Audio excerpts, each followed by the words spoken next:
Hi, I'm Dr. Gary Sachs, and I'm here with Theresa Schmidt. We're both from Sachs Wellness Center, and we're going to talk today about food, of all things. Like, we talk about everything else. Yeah. Food's the basis of everything. Really so, is. a question about, what does it matter? How does it influence us? All those kinds of things. So, what kind of things come to your mind? Well, I understand why it can be very confusing. Like, I have people that ask me a lot, like, is organic just somebody trying to make money off me? Mm-hmm. Why can't I eat just regular bread? That those kind of real good basic questions. And the ease, why can't I just get something out of a package and throw it in and eat it, Yeah. So we do have to look at why we want people to eat good quality food. We have to, like, mechanisms. People want to know about that, like why. So one of the things that comes to mind to me is the grains, because that's when I really have to work hard on with people is why can't they eat grains? So, like, what's the problem? Grains have been around. Grains are in the Bible. So it's got to be good. Yeah. So part of that is quality. Like the grains in the Bible were a completely different grain than they are now. Yeah. How much glyphosate has been sprayed on it, and what does glyphosate do to us? But really, bottom line is grains. Grains are a plant, and plants have their own defense mechanism. And the defense mechanism for plants is usually chemical. And so for a grain, the chemical is a disruptor. And so it disrupts our ability to digest, and it disrupts our gut lining. And that's its defense mechanism. So it's not going to be washed off. It's not going to go away because it's clean. I mean, it's better than having a grain that's been sprayed 6 times with glyphosate or Roundup. It's way better than that. But the grain itself, and even the pseudo grains, have these disruptors. So if we eat that kind of thing, it's going to, number one, stop us from producing stomach acid, so we stop digesting. And number two, it's going to put holes in our gut and give us leaky gut. So the more grains we eat, the more leaky gut we get. The more grains we eat, the more reflux, silent reflux, heartburn, things like that we're going to get. And people like to say, but it tastes so good, Every day. And I think one of the reasons they say that is because of how quickly it turns into sugar in our system, and that, it's just like, that was good. And it's convenient. I get it. It's convenient. But the other thing is that some of the chemicals, like again, I'll go to mechanism. The chemicals that are in the grain itself as a protector will literally bind onto the receptor sites of cells and block them. So then we can't absorb, or we can absorb, but we can't utilize calcium. We can't utilize zinc. We can't utilize vitamin C. The things that we need for our system to work, including our immune system, don't work when we eat that kind of food. Yeah.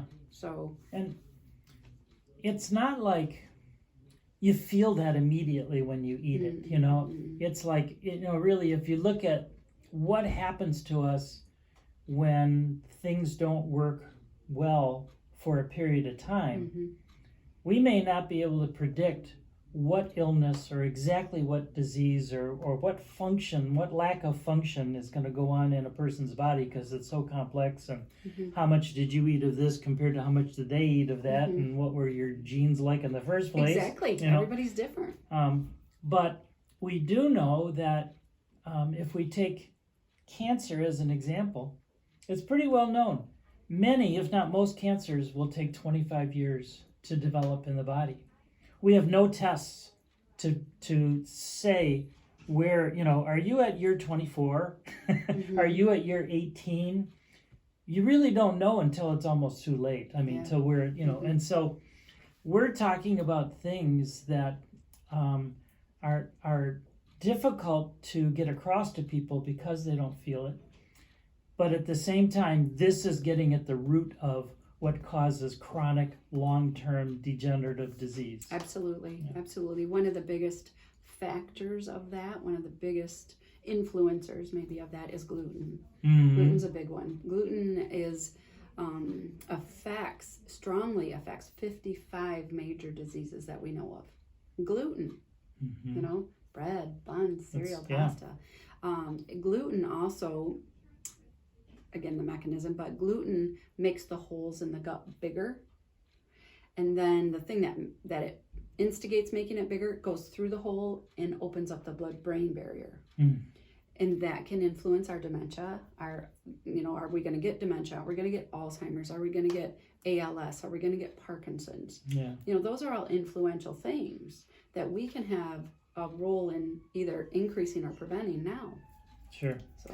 And this is so basic to what we look at the concept of wellness, in that, if we take, you were just talking about Alzheimer's or dementia. What I've seen through the years is that our research tends to not go back far enough.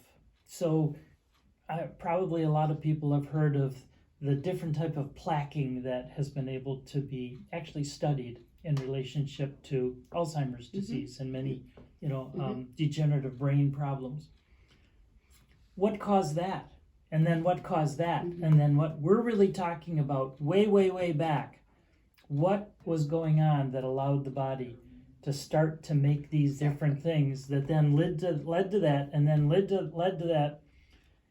And it seems like our traditional medicine is looking at this very last stage without really looking at what really went on to make that happen in the first place, because that's kind of, drugs are aimed at getting rid of the plaque. We're aimed at not making the plaque in the first place. Exactly. In the first place. So. And one of the biggest things for that, well, a couple things about that is people aren't diabetic when they hit 99 on the glucose. Yeah. It's not, now you at 98 you weren't diabetic and now at 99 you are. It's not that. It's the lead up. It's the 10 to 15 in front of that that lead up to that, and it's the damage from that all that time that lead up to it. And they are finding, and certainly not the only thing, but they are finding that the diabetes has a huge influence on Alzheimer's. Oh, I'm sure. It just totally makes sense. Yeah. They're referring to it as diabetes type 3. They're not, it's not all that, but one of the researchers that I've been watching is he talks about that, and watching not being diabetic and all the metabolic things that go with not being diabetic. But what he says is it isn't just one thing. And it isn't the same thing for everybody. Sure. Everybody's got their own lead into this kind of stuff. So that's, everybody we see isn't the same. You don't do the same thing for everybody. So, people can say, well, I know, and you've probably heard this, God, my friends eat terrible. I'm the best eater of all my friends. How come I got sick or I got a cold or whatever? You have no idea what's going on with that person's body, what their history, their genetics is like. Everybody's different. You have to do it for yourself. Yeah. So. And it's the same kind of thing with diabetes and reaching 99 is we didn't have a measure on how much excess your body was producing insulin for how many years to try to make up for its inability to handle everything that was going in.